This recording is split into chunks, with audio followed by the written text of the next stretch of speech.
Hello, poor people. How are you today? Very quickly, tonight's discourse is tailored to match people who are obsessed with feedback. If you fall into this description, it's most likely you're an entrepreneur or someone who's desperately trying to achieve success. Unfortunately, the obsession with feedback might appear as a desire to get better. It might start as a sincere desire to improve your business, to improve yourself, to improve whatever endeavor you find yourself in. But unfortunately, taking this to an extreme will be your own becoming.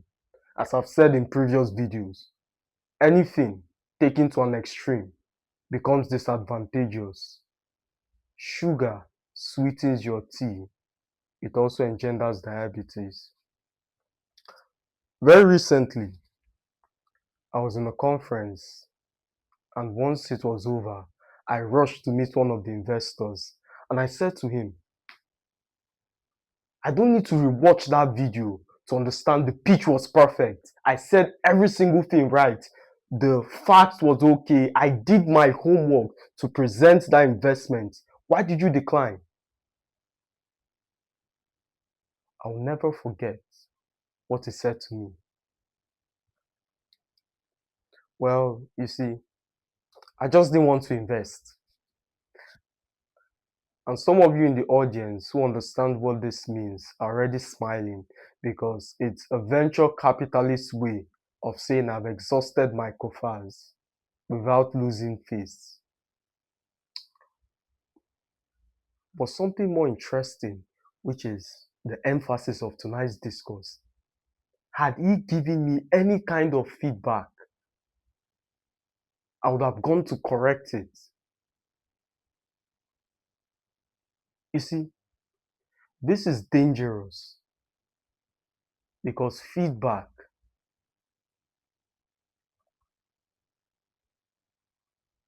might end you correcting something that already works. Please understand, had he given me any kind of critique to something I once believed I did every single thing right leading up to that moment, I would have gone to correct it.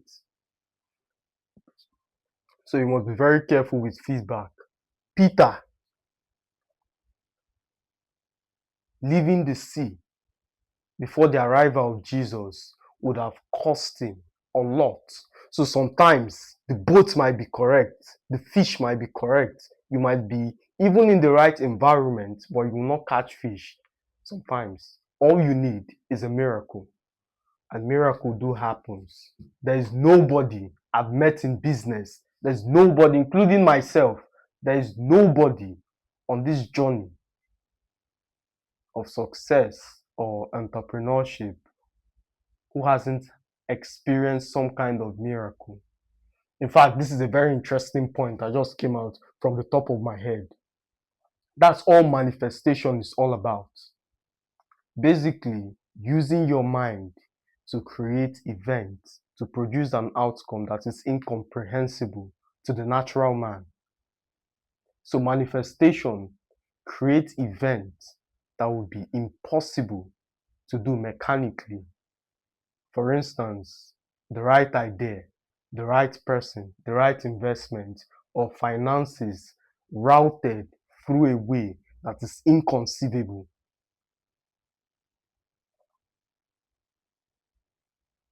So you need miracles. Let's not stare. The main point is to desist from the obsession of feedback. There are times when you plant,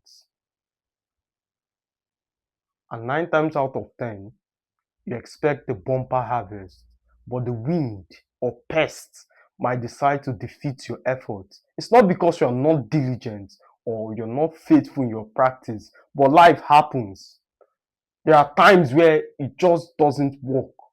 So taking feedback off of that experience would lead you into error.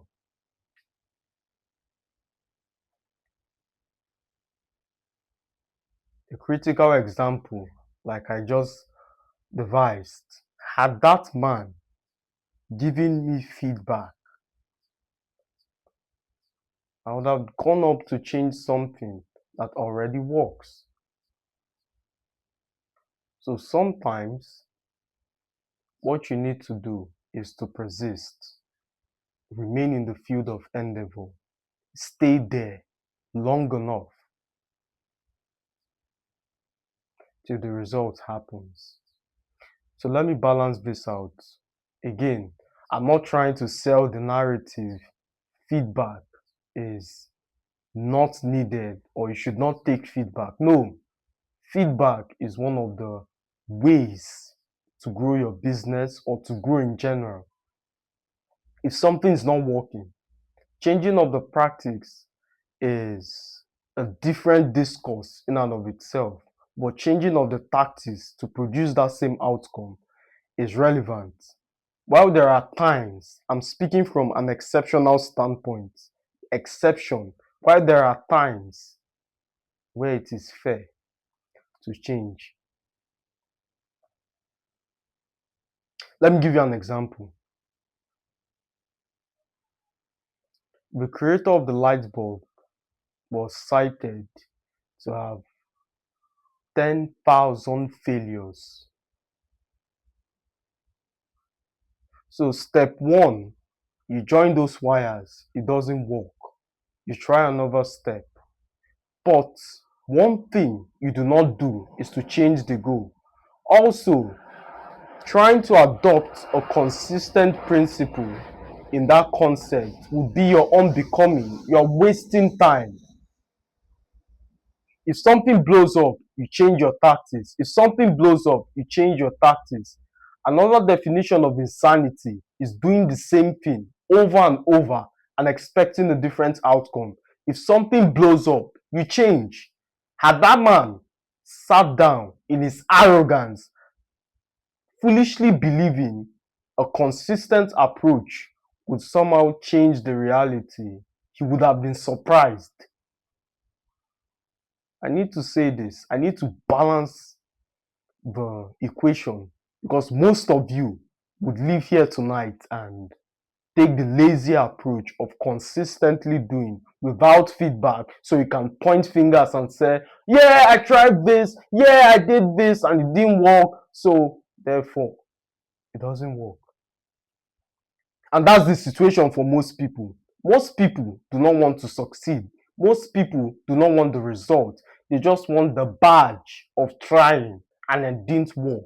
They want an excuse that justifies their current circumstance. There are people I have met and they have zero tolerance for successful people. All they care about is criticizing and pointing fingers and this idea that everybody that is successful dabbled into some kind of malpractice. Why? Because they tried and it didn't work. That's how most people are. They only care about the badge of trying. They don't want the result. They want an experience that justifies failure.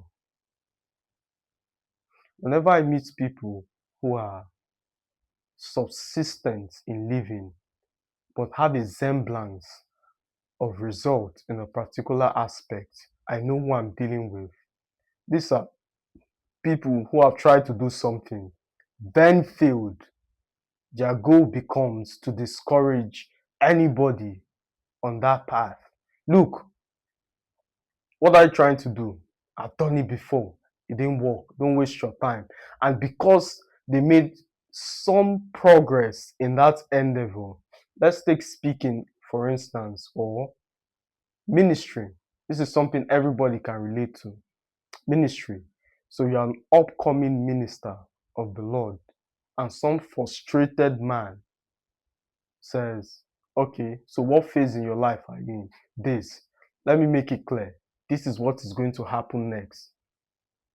Exactly. True to their word. That's what happens. So the ability to predict some steps is what gives their negative comments value. And unfortunately, my friend, Yes, success leave clues. There are patterns to success.